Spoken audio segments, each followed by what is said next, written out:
Okay, let's talk about the new vasectomy guidelines. So, vasectomy is a procedure to induce sterility in men.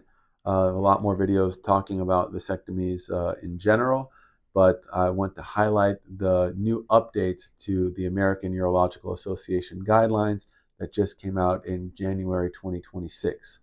And these guidelines have a lot of different points in them, but the main point that urologists need to really be aware of is about the technique of the actual procedure. So the classic way that most urologists, myself included, have been doing vasectomies for many years is to take a piece of the vas deferens tube on each side, cut out a tiny piece, burn the tips, and tie off the tips with permanent stitches so that they don't reconnect.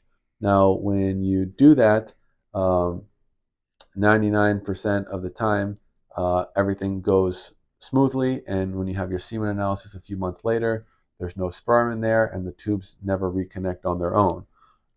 There is a less than 1 in 1,000 chance that those tubes could somehow, when they heal, scar down and reconnect themselves in a way that you could have some patency there and potentially still have babies.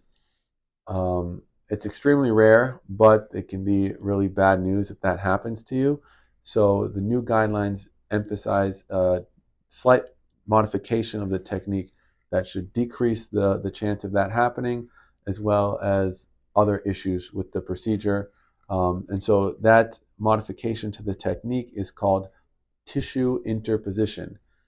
Basically, taking a piece of the connective tissue that you just dissected off of the vas deferens and interposing it or putting it in between the two ends.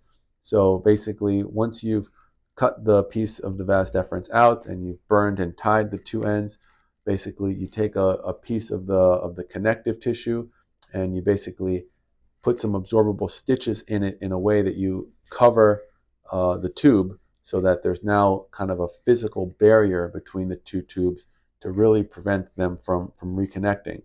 So it's kind of a nuanced technical point that you don't really need to know about as a patient, but now that it's in the guidelines, every urologist should be doing this with their vasectomies, but most urologists probably will take a while to adopt this. One, a lot of people don't read the guidelines every month or anything like that. And two, people are slow to adopt change to a procedure that they've maybe been doing for decades with a 95+% success rate. So I would say if you are going to be getting a vasectomy, I would explicitly ask the urologist if they do tissue interposition. And if they don't know what you're talking about, then that probably tells you your answer.